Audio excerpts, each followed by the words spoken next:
Rai hiyo ameitoa wakati akiwa kwenye zoezi la usimamizi shirikishi katika ngazi ya jamii kupitia mradi wa malezi, makuzi na maendeleo ya awali ya mtoto unaotekelezwa na KKKT kwa kushirikiana na shirika la D3 pamoja na EGPAF katika wilaya ya Arumeru mkoani Arusha, ambapo amesema watoto wenye ulemavu wana haki ya kufikiwa na elimu hiyo ya malezi na makuzi ya mtoto.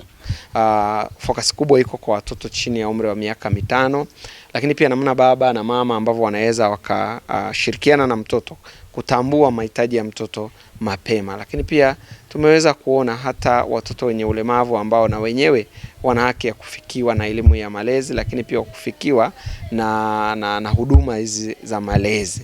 Na kama mkoa kwa kushirikiana na ofisi ya Waziri Mkuu tunaendelea kusimamia utekelezaji wa mfumo wetu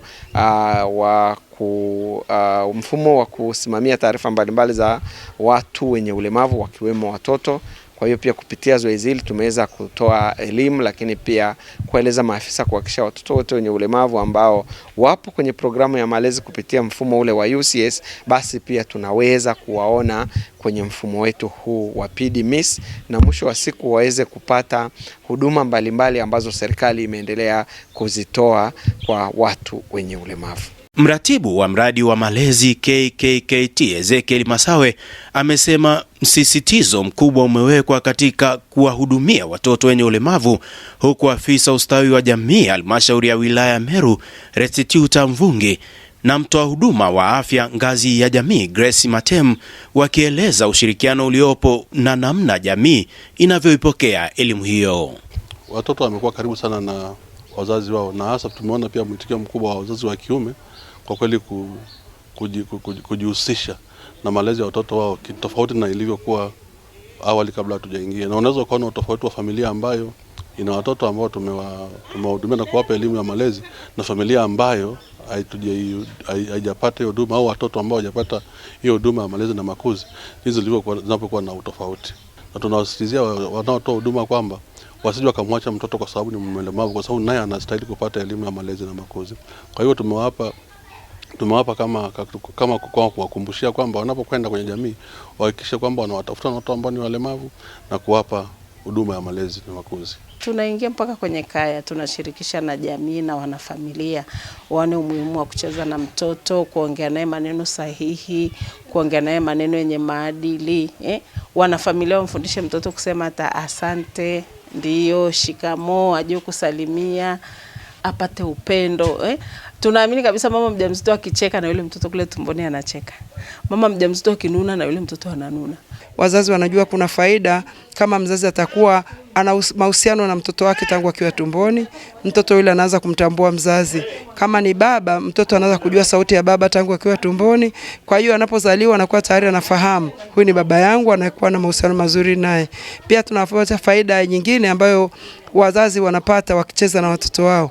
Wakiwategezea michezo ambayo huwa tunawaelimisha namna ya kutoa michezo mbalimbali, kuwafundisha watengeneze michezo mbalimbali ya watoto kwenda na umri wa mtoto. Elias Mwema, Maxima Nduma na Alfayo Molel ni wazazi wanaoishi na watoto wenye ulemavu, na hapa wanaeleza namna ambavyo elimu ya malezi, makuzi na maendeleo ya awali ya mtoto inavyowasaidia katika malezi ya watoto wao. Kuna changamoto kubwa hasa katika jamii ambayo tunakutana nazo, hasa sisi wenye watoto ambao wana matatizo kidogo ya labda usonji au matatizo ya akili, afya ya akili. Kweli kuna tatizo katika jamii. Tunaomba jamii iwaone hao watoto kama ni watoto wengine ambao wanafaa kuishi na wanafaa kuwa pamoja na wenzao hasa katika michezo.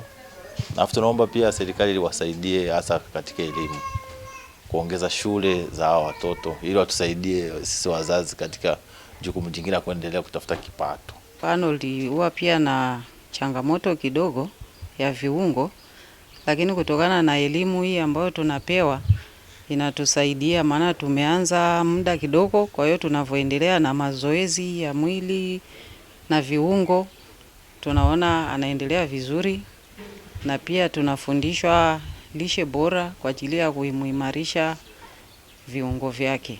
Manufaa ipo kwa sababu kuanzia tulivyoanza zoezi tumeonyeshwa jinsi ya kumtengenezea vitu na zoezi lenyewe la kumfanyia. Kiukweli inaturidhisha. Elimu hii ya makuzi na malezi ya watoto ngazi ya awali ni muhimu kwa kila familia. Kutoka hapa katika wilaya ya Rumeru iliyoko mkoani Arusha, mimi ni Elihuru Machao.